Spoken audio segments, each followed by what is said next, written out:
Have you ever wished that you didn't have to replant your veggies every year? Well, if you have, a perennial plant such as French sorrel might be just what you were looking for. Okay, listen up. You don't want to miss this. Now, I don't want you to get confused with this pretty little plant right in the front. This is a Swiss chard that I put in an empty spot just because it's pretty and good to eat. But what we're talking about today are these three plants in the back.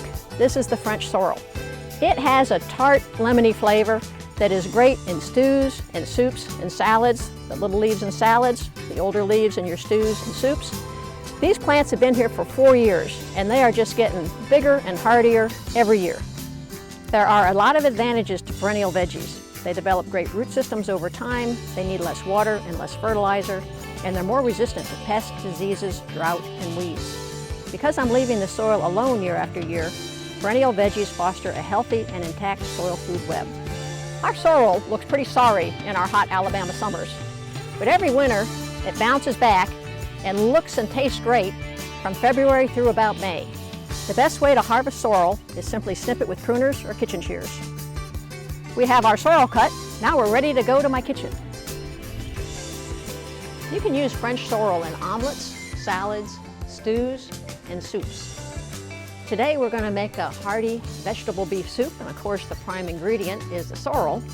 But the other things we're going to put in it are potatoes, veggies of your choice, something to make it creamy, coconut milk in this case, or you could use milk or cream, some oil to saute your veggies, a little stock.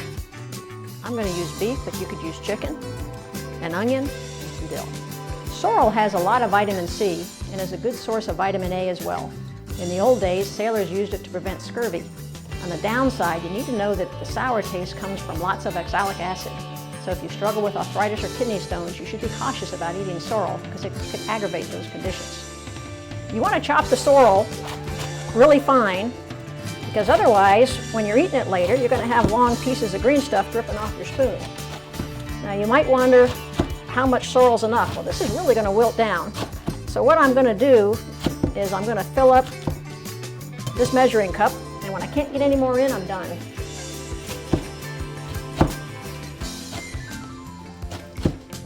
Notice as I saute it that the sorrel turns from bright to olive green.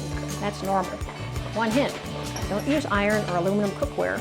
It reacts with the oxalic acid to produce a metallic flavor that will make your soup taste terrible.